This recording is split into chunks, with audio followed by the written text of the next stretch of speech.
안녕하십니까. 독서하는 마라토너 박종필입니다. 자, 이곳 잠실 석촌호수 서호 수변무대에서 롯데월드타워를 촬영하고 있습니다. 123층 555m 높이 기준 세계 5위 규모 OECD 국가 38개 회원국 중에서는 가장 높은 빌딩 롯데월드타워를 촬영하고 있습니다.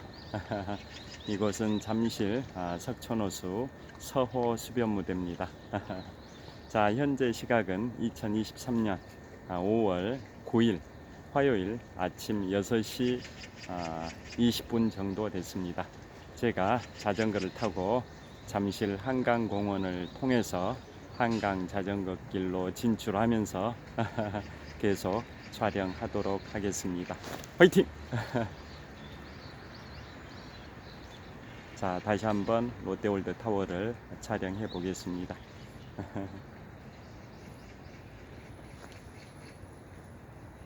화이팅!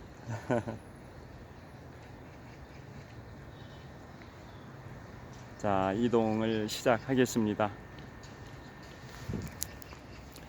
자, 조깅로 산책하는 분들, 또 운동하는 분들이 보입니다.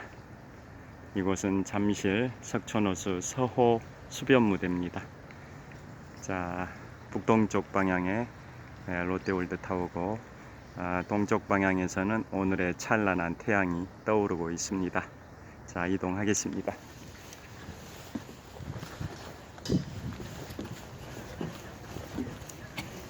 여기 최근에 설치된 전광판 시계탑입니다.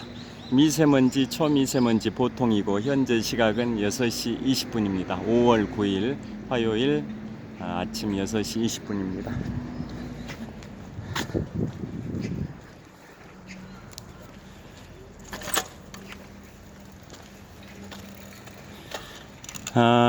자, 이동을 시작했습니다.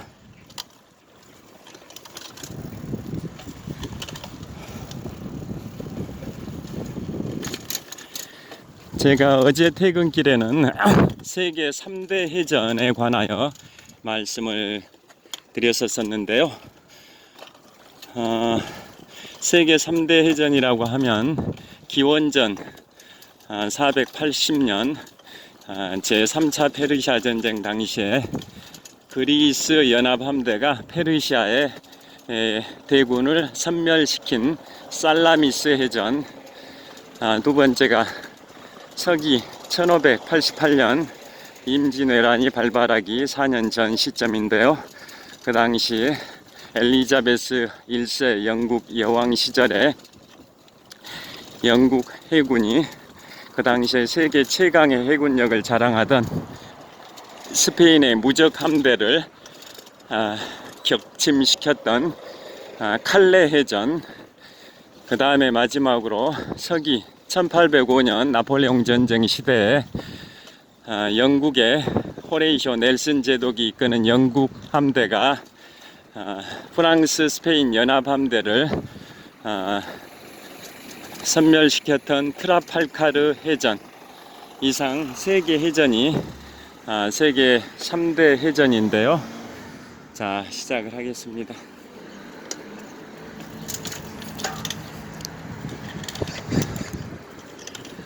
자, 세계 3대 해전 관련해서 어제 촬영을 하다가 배터리가 끝나버렸을 뿐만 아니라 스마트폰 용량 때문에 끝나기도 했었습니다. 그래서 처음에 소개해드렸던 살라미스 해전과 칼레 해전은 그런 대로 설명을 드렸는데요.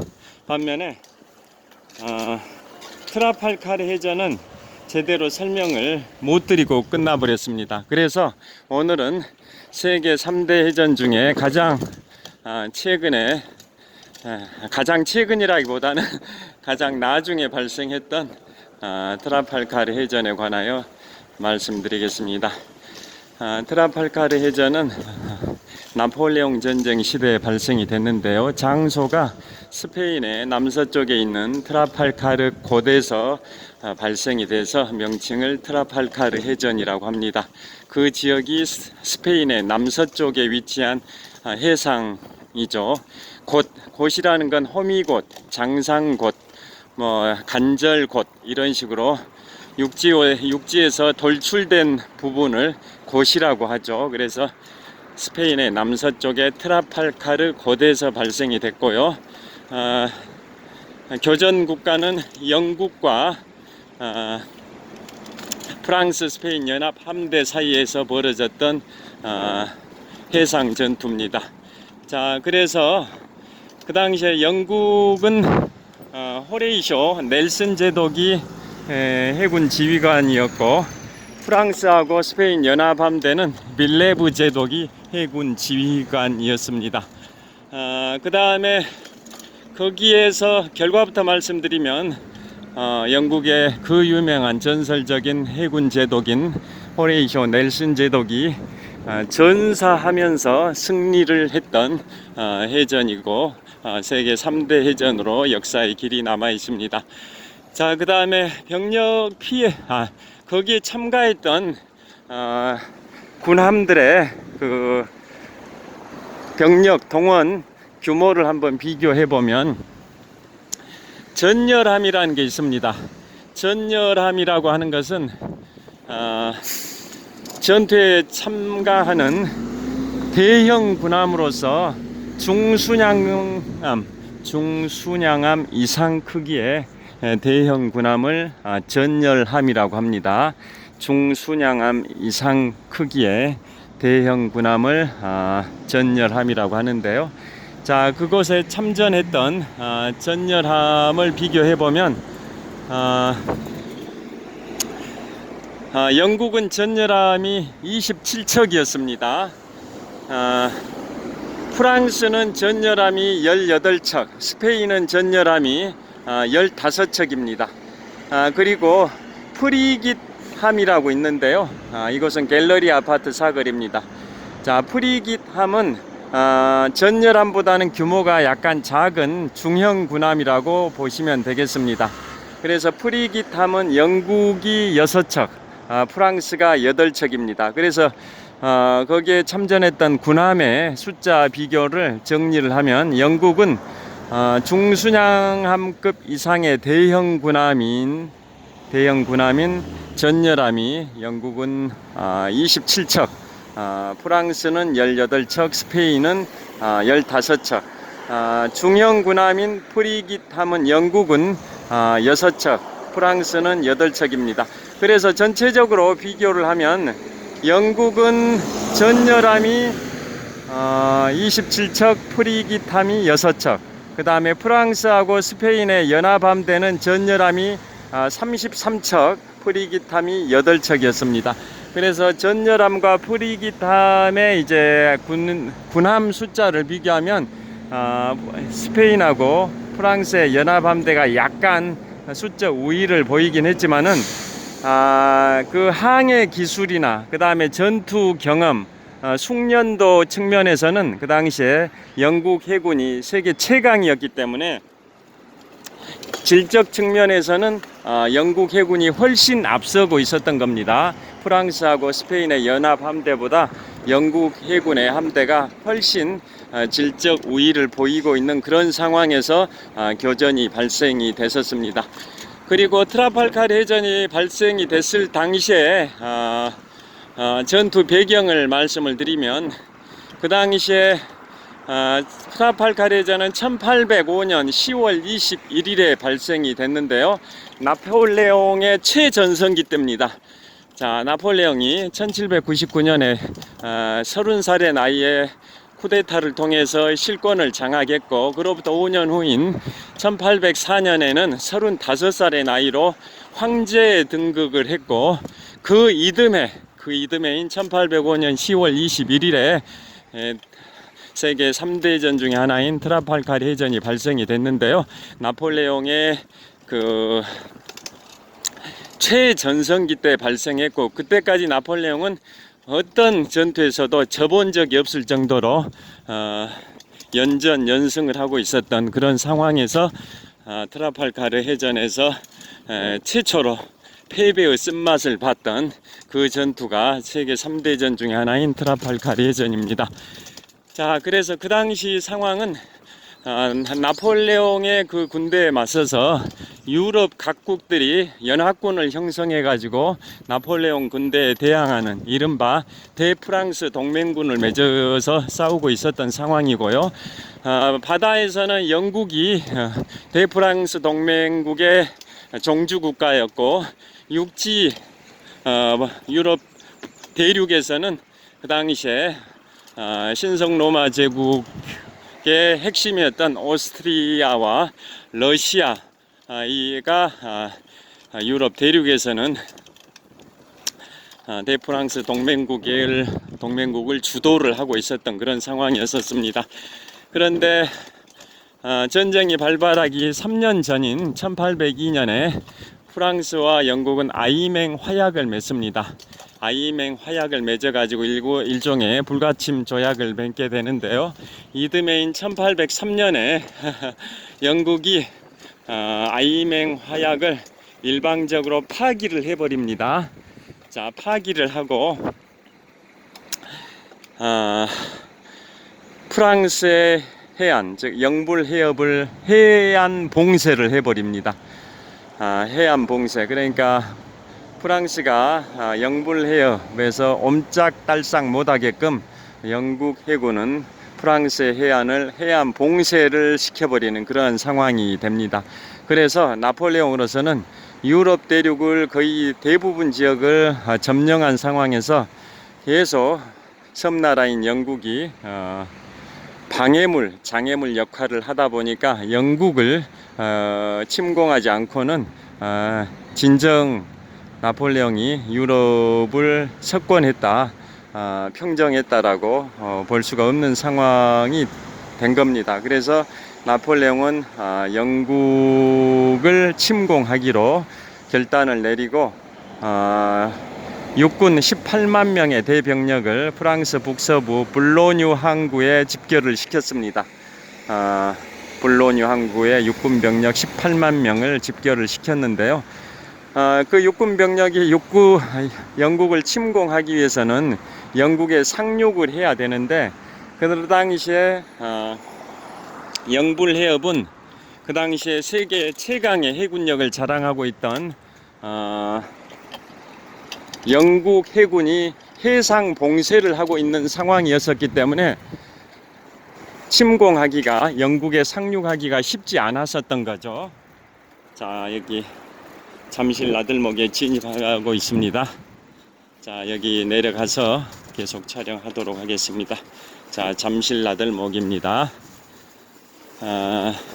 자전거를 타야 하실 때는 항상 지금 저처럼 안전모 헬멧을 착용하셔야 됩니다.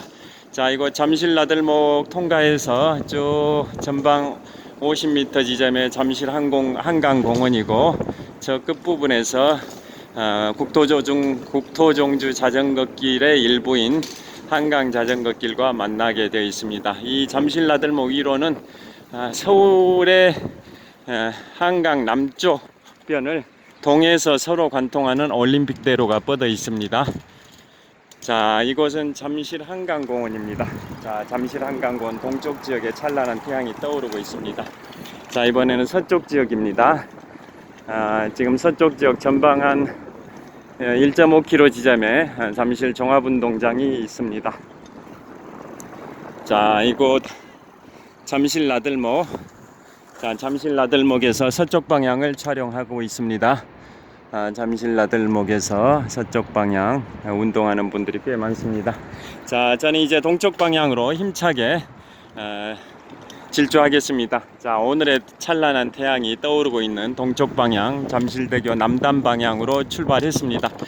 자, 계속 말씀을 이어가겠습니다.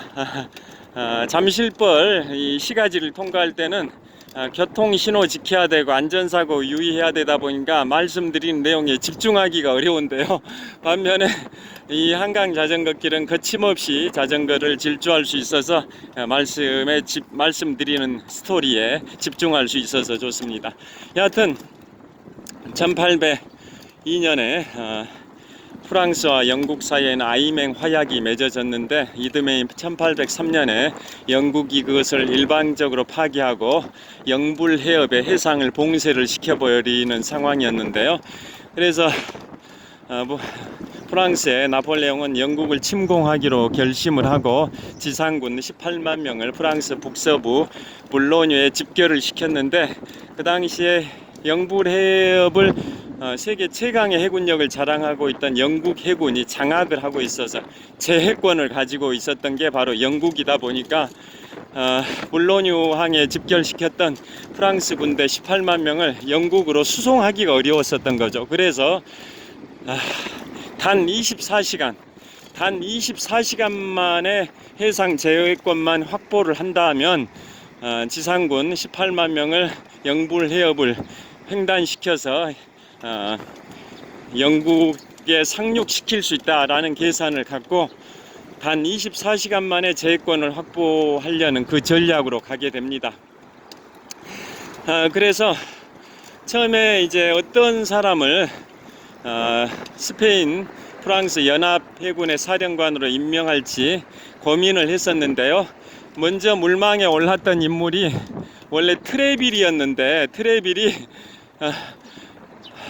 트라팔가르 해전 발생 1년 전인 1804년에 심장마비로 죽어버렸습니다. 그 트레빌 제독은 미국의 독립전쟁 당시에 프랑스가 미국을 도와서 영국에 대항해서 싸울 때 영국 해군을 상대로 승리한 경험도 있었었고, 그 다음에 넬슨 제독과 상대했을 때 항구에서 방어하는 그러한 상황이긴 했지만 넬슨 제독의 공격을 방어하는 데 성공한 경험도 있었던 그러한 인물이 바로 트레빌 제독이었는데 트라팔가르 해전 발생 1년 전에 심장마비로 죽어버렸습니다. 그래서 나폴레옹은 세 사람의 후보를 정해가지고 자신의 비서한테 보여주면서 어떤 인물이 가장 적절할 건지 고르라고 했는데요.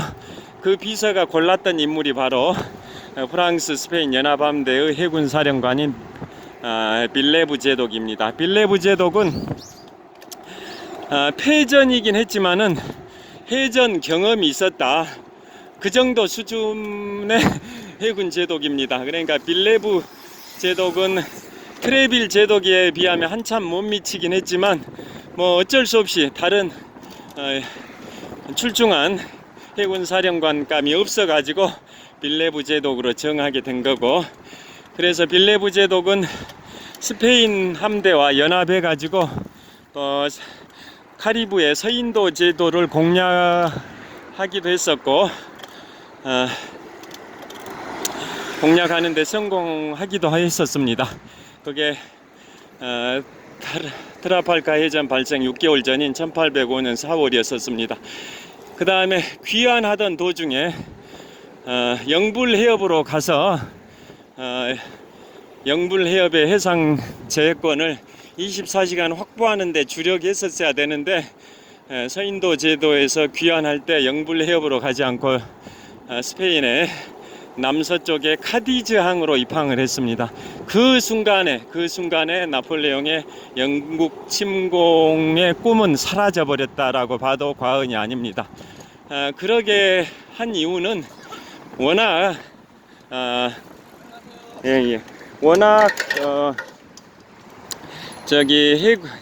영국의 해군력이 강하다 보니까 빌레브 제독으로서는 프랑스하고 스페인의 연합함대의 실력으로는 영국 해군에 맞서기가 어렵다고 판단해서 주춤한 거죠, 주춤. 그래서 서인도 제도에서 귀환해 가지고 영불 해협으로 가지 않고 스페인의 남서쪽에 카디즈 항으로 입항해 버렸고, 그 순간에 나폴레옹의 꿈이라고 할 수 있는, 로망이라고 할 수 있는 영국 침공 계획이 좌절이 돼 버렸다고 봐도 과언이 아닙니다. 여하튼 그런 상황이 됐는데요. 그래서 그 상황에서 유럽 대륙에서는 대프랑스 동맹군을 주도하고 있었던 러시아와 오스트리아 연합군이 라인강을 건너서 프랑스 쪽으로 진격을 해오고 있는 상황이었습니다. 그래서 어쩔 수 없이 나폴레옹은 영국 침공 계획이 좌절됐다라고 실패했다라고 보고 볼로뉴 항구에 집결시켰던 영국 침공군 18만 명을 동쪽으로 돌려서 라인강 쪽으로 이동시켜서 러시아와 오스트리아 연합군을 섬멸을 시킵니다. 그 다음에 나폴레옹은 이탈리아를 공격하기 위해서 빌레브 제독한테 명령을 내립니다. 육군을 나폴리항으로 수송해야 된다라고 명령을 내렸는데 빌레브 제독은 또 그것을 여러 핑계를 대면서 실행을 하지 않았었죠. 뭐 함선을 수리해야 된다, 보급 문제를 해결해야 된다, 이런 이유로 나폴레옹의 명령을 바로 이행하지 않으니까 나폴레옹의 후임자를 선수교체, 사령관을 교체한다라는 말이 돌았습니다. 그래서 어쩔 수 없이 빌레브 제독은 이제 출전이 아니라 프랑스 육군 수송을 위해서 나폴리항 쪽으로 이동할 준비를 하는데, 그게 바로 1805년 10월 20일입니다. 그래서 카디즈항을 막 출항을 하는데 저 구름 사이로, 흐린 날씨 속에 먹구름 사이로 영국의 호레이쇼 넬슨 제독의 함대가 나타납니다. 그래서 이제 다음 날인 10월 21일 역사적인 날, 세계 3대 해전 중에 하나인 트라팔가르 해전이 발생이 되는데요. 그날이 바로 그 역사적인 날 1805년 10월 21일입니다. 그래서 영국의 호레이쇼 넬슨 제독이 먼저 선제 공격을 합니다. 자, 영어로 말씀드리면 England expect that every man will do his duty. 영국은 제군들이 각자에게 주어진 임무를 완수할 것이라고 기대한다. 자, England expect that every man will do his duty. 영국은 제군들이 각자에게 주어진 임무를 완수할 것이라고 기대한다라는 전투 개시명령의 깃발을 올립니다. 그래서 영국의 전설적인 해군 제도 호레이쇼 넬슨 제독이 전투 개시명령을 내려서 영국 해군이 프랑스 스페인 연합함대한테 먼저 선제 공격을 내립니다. 그래서 결국은 치열하게 교전이 발생이 되는데요. 결론은 거기에 이제 사상자, 피해 숫자를 보면 영국은 사망자가 458명, 프랑스, 스페인은 합해가지고 10배에 해당되는 한 4,500명 정도가 사망을 하고, 부상자는 영국이 한 1,250명 정도 부상자, 프랑스하고 스페인은 그의 2배 정도 해당되는 한 2,500명 정도의 부상자가 발생이 되고요. 그 다음에 영국이 승리했으니까 영국의 포로는 없고 프랑스, 스페인의 포로는 약 8,000명이 발생이 되고요. 그 다음에 함정, 군함의 그 피해는 영국은 침몰하거나 납포된 군함이 전혀 없죠. 승전국이고 이었으니까. 반면에 프랑스, 스페인은 한 척이 침몰이 되고 21척이 납포가 됐습니다. 납포라는 것은 배를 일종의 압수당한 거죠. 선박 군함을 압수당한 게 납포지 않습니까? 그 당시에 납포를 하면, 적국에 군함을 납포를 하게 되면 그것을 수리해 가지고 자국의 군함으로 활용할 수가 있다 보니까 해군력이 증강되는 효과가 있어서 납포를 한 수병들, 해군 병사들에게는 포상금이 따랐는데요. 그런데 21척이, 프랑스, 스페인의 함정 21척이 납포돼 가지고 이제 영국 쪽으로 끌려가기 위해서 이동을 시작했는데, 공교롭게 그 당시에 해상에 태풍이 발생이 됐습니다. 그래서 납포했던 선박들의 대부분이 태풍에 대파돼 버렸었기 때문에 납포한 게 별 의미가 없어져 버렸습니다. 여하튼 그런 식으로 영국 해군이 대승을 이루게 돼서 세계 3대 해전의 역사의 길이 남았는데요. 그 당시에 이제 영국이 승리하긴 했지만은 프랑스의 루드터블 전열함이 영국의 호레이쇼 넬슨 제독이 승선하고 있었던 빅토리호를 향해서 엄청난 공격을 가해가지고 치열한 교전이 발생이 됩니다. 그 프랑스의 전열함 이름이 루두터블입니다. 그 다음에 공격을 당한 영국의 호레이쇼 넬슨 제독이 탑승하고 있었던, 승선하고 있었던 사령관의 함정은 빅토리, 승리를 뜻하는 빅토리 함이었습니다. 자, 그 루두터블 함의 함장은 루카스 함장입니다. 루카스 함장. 프랑스 스페인 연합함대가 패배하긴 했지만 프랑스의 그 루두터블 전열함의 함장인 루카스는 그 교전이 발생되기 전부터 병사들에게, 수병들에게 엄청나게 선상 백병전에 대비해서 수류탄 투척 훈련, 그 다음에 머스킷총 사격 훈련, 이런 것을 강도 높게 스파르타식으로 훈련을 시켜 왔었습니다. 그래서 영국의 세계 역사적인 해군 제독인 호레이쇼 넬슨 제독이 승선하고 있었던 빅토리함에 대해서 엄청나게 사격을 가하고, 그러한 해상 백병전이 적국의 선박에 승선해 가지고 백병전을 펼치는 것을 선상 백병전이라고 하는데요. 선상 백병전을 통해 가지고 치열하게 치고받고 그 전투가 벌어집니다. 그래서 그 과정에서 바로 호레이쇼 넬슨 제독이 프랑스 루두터블 전열함의 그 저격수가 발사한 그 총탄을 맞고 호레이쇼 넬슨 제독이 전사를 하게 됩니다. 보통 무슨 그 장면을 묘사하는 장면에 그 빅토리 함정의 갑판에서 영국의 그 장교들이 총탄을 맞은 호레이쇼 넬슨 제독 주위에 모여서 이렇게 임종을 지켜보는 장면이 많이 묘사되는 그림들이 있는데요. 실제는 그렇지 않고 갑판에 있지 않고 바로 갑판 밑에 선실로 이동이 돼서 임종을 지키는 게 실제 팩트입니다. 자, 그래서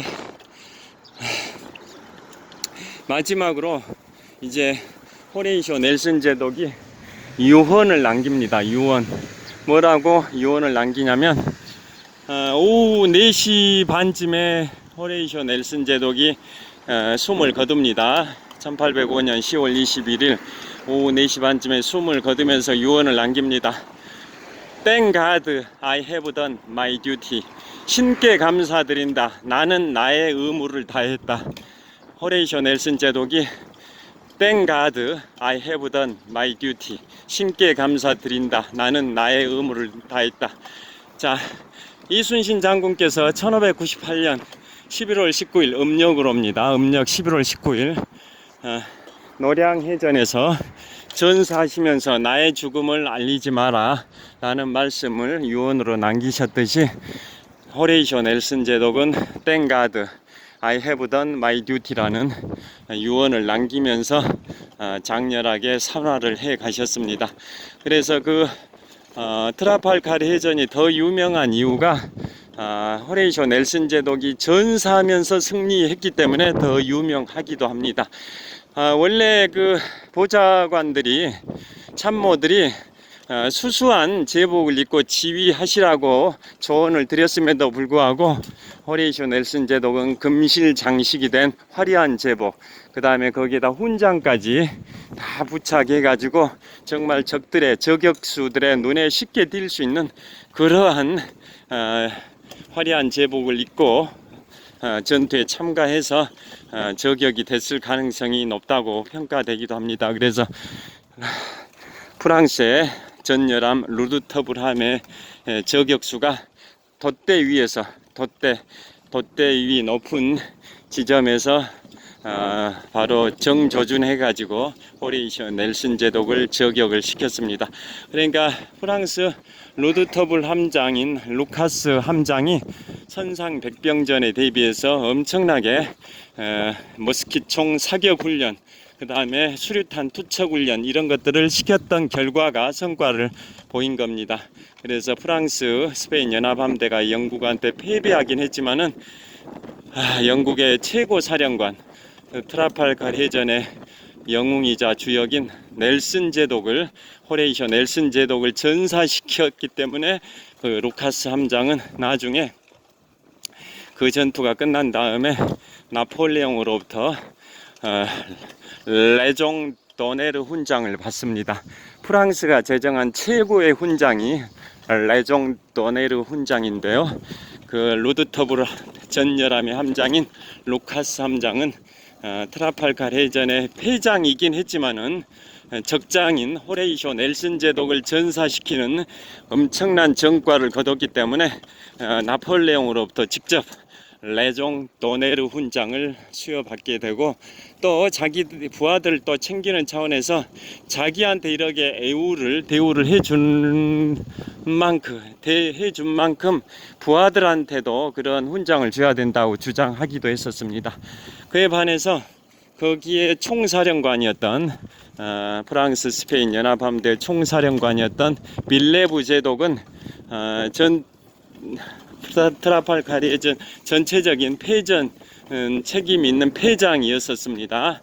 그래서 그분은 나중에 영국의 포로가 됐다가 이제 석방된 다음에 프랑스의 호텔에서 식사를 하다가 칼로 자살을 했습니다. 불명예. 트라팔갈 해전의 패장이라는 불명예의 그 수치를 못 이기고 자살을 했습니다. 바로 빌레브 제독입니다.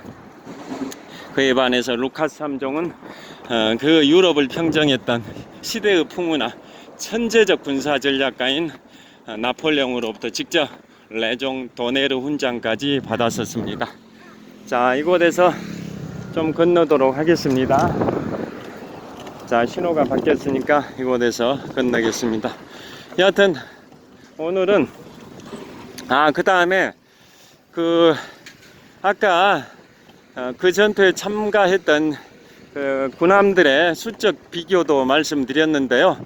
그 다음에 영국이 또 질적으로 앞섰던 게 장교들 또 병사들의 숙련도 전투 경험도 탁월했을 뿐만 아니라 함포 사격술에 있어서도 비교 우위였습니다. 왜냐하면 영국은 평균적으로 1분에 한 발씩 함포를 사격할 수 있었습니다. 포격할 수 있었습니다. 함포 포격이 영국은 평균적으로 1분에 한 발씩 쐈는데 프랑스는 2분에 한 발씩 쏘는 거였고, 스페인은 3, 4분에 한 발씩 쏘는 거였습니다. 그러니까 전열함인 그 전열함에 포가 장착이 되어 있는데요. 같은 포문이 있다 할지라도 영국이 프랑스 스페인 연합함대에 비해서 포격 속도가 서너 배 더 앞섰었기 때문에 굉장히 영국이 비교 우위에 있었고요. 그 다음에 대포를 점화하는 방식이 영국은 부싯돌을 사용해서 점화를 했고, 그에 반해서 프랑스하고 스페인은 부싯돌이 아니라 심지를 사용하는 방식이었습니다. 자, 여기서 마무리를 해야겠습니다. 자, 현재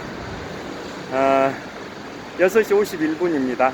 자, 점화 방식이 영국은 부싯돌을 사용하는 방식이었던 반면에 프랑스하고 스페인은 심지를 사용하는 그런 방식이었었습니다. 그래서 흔들리는 배 안에서 바다에서 배가 흔들리지 않습니까? 흔들리는 배 안에서는 부싯돌 방식이 훨씬 점화하기가 수월했다라는 그런 비교 우위도 가지고 있었습니다. 또 포격술 뿐만 아니라 그런 머스킷총 이런 사격술에 있어서도 굉장히 영국이 프랑스, 스페인보다 비교 우위를 자랑해서 전체적으로 영국이 승리를 할 수 있었습니다. 자, 그래서 거기에서 결국은 트라팔갈 해전에서 영국이 프랑스, 스페인 연합함대를 괴멸시켰고, 그래서 세계 3대 해전에 올랐는데요. 자, 그래서 며칠 전에 영국의 찰스 3세 국왕이 웨스트민스터 사원에서 대관식을 할 때 버킹엄 궁에서 웨스트민스터 사원까지는 직선거리가 1km인데 큰 대로를 따라 환영 인파들에게 이렇게 감내하기 위해서 큰 대로를 따라 이동해서 한 버킹엄 궁에서 웨스트민스터 사원까지 약 2.3km 대로를 이렇게 카퍼레이드를 했었는데요. 그 대로 중에 더몰이 있습니다. 더몰. 프랑스의 대형명의 광장 콩쿠르드 광장에서 개선문까지 930m 길이의 샹젤리제 거리가 있듯이 영국 런던에는 버킹엄궁과 트라팔가르 광장을 연결하는 더몰이라는 거리가 있습니다. 그 더몰이라는 대로 메인 도로는 길이가 1880m나 되니까 프랑스 샹젤리제 거리보다 2배 정도 길이가 긴 더몰이라는 그 도로가 있는데요. 그곳을 찰스 3세 국왕이 카퍼레이드를 하셨던 거죠.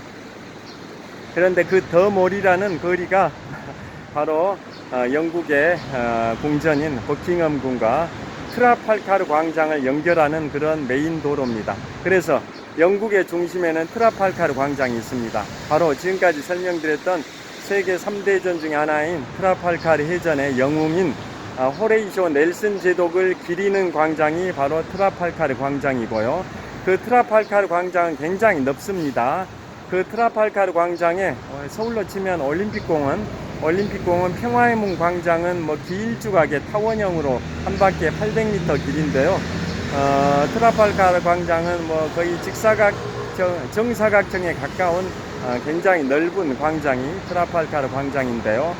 그 트라팔가르 광장의 중심에는 트라팔가르 해전의 영웅 호레이쇼 넬슨 제독의 동상이 있습니다. 동상. 자, 그 동상은 기단의 높이가 동상을 받치고 있는 그 기둥을 기단이라고 하는데요. 기단의 높이가 55m입니다.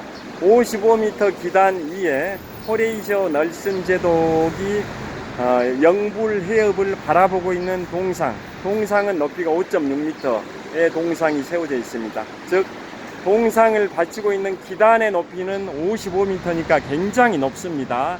그 높은 55m의 기단 위에 5.6m 크기의 호레이쇼 넬슨 제독의 동상이 세워져 있는 겁니다. 그 넬슨 제독이 영불 해협을 바라보고 있는 그런 모습입니다. 그게 바로 트라팔가르 해전 1805년이니까 지금부터 218년 전에 발생이 됐습니다. 지금부터 218년 전인 1805년 10월 21일에 발생했던 세계 3대전 중에 하나인 트라팔가르 해전의 영웅인 호레이쇼 넬슨 제독을 기리기 위해서 세계의 중심인 영국의 런던, 또 거기에 심장부인 트라팔가르 광장의 호레이쇼 넬슨 제독의 동상에 기단의 높이가 55m인 이유가 뭘까요? 퀴즈입니다. 퀴즈. 호레이쇼 넬슨 제독의 동상을 받치고 있는 기단의 높이가 55m인 이유가 뭘까요? 현재 서울의 광화문 광장에 세종대왕 동상과 이순신 장군 동상이 있는데요.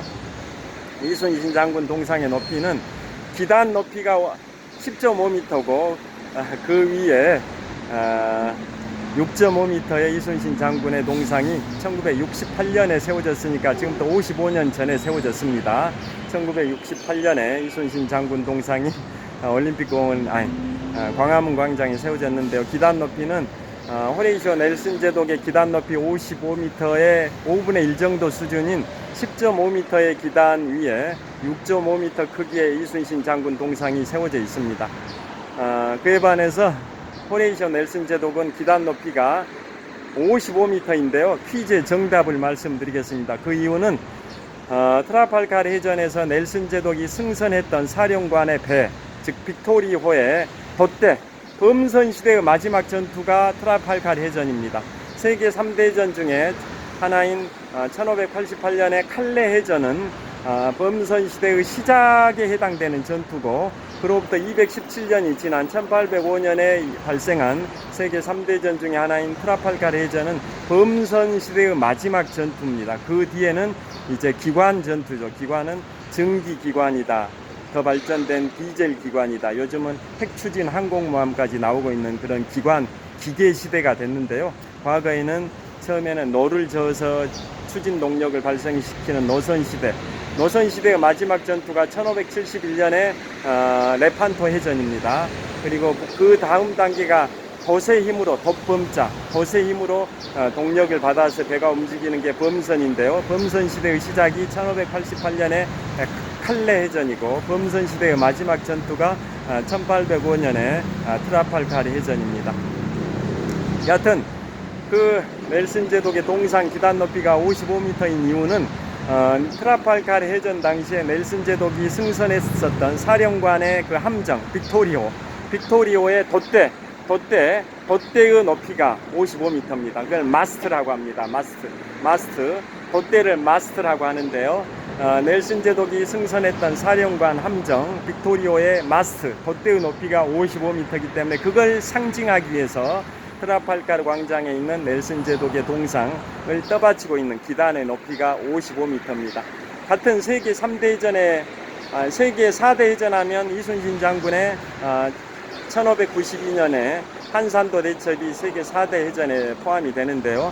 같은 세계 4대 해전의 영웅인데 넬슨 제독의 기단의 높이는 55m나 되고 반면에 이순신 장군의 기단 높이는 5분의 1 수준인 10.5m 밖에 안 되다 보니까 외국인들이 전 세계를 여행하는 외국인들이 영국 런던의 트라팔가르 광장에서 넬슨 제독을 봤을 때의 그런 그 위압감이라기보다는 대단한 그 웅장함을 느끼겠지만 대한민국 수도 서울 광화문광장에서 이순신 장군의 동상 기단 높이 10.5m를 봤을 때는 상대적으로 넬슨 제독의 동상에 비해서 굉장히 초라하게 느껴질 수 있습니다. 그래서 제가 기단 높이를 그 이순신 장군 동상의 기단 높이를 10.5m에서 23m로 높이자라고 작년 7월 말에 국민 제안을 했습니다. 대통령실에 국민 제안을 해서 현재는 서울시에서 광화문 광장을 관리하다 보니까 서울시에서 그것을 검토를 하고 있는데요.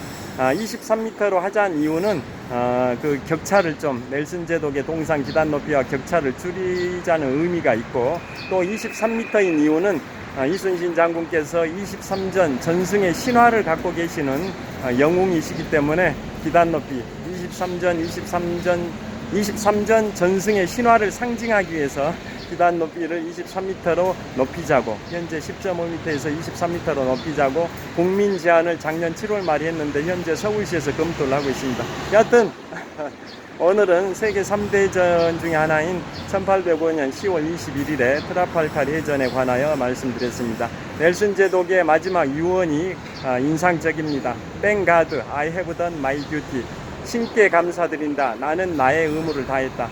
그래서 넬슨 제독은 지금부터 21년 전인 2002년에 영국의 BBC 방송국이 영국인 100만 명을 대상으로 설문조사를 했습니다. 영국을 빛낸 가장 위대한 인물이 누구냐. 그런데 랭킹 1위는 2차 세계대전의 승리의 주역이었던 영웅 윈스턴 처칠이 랭킹 1위였고 그 다음에 장군 중에 1위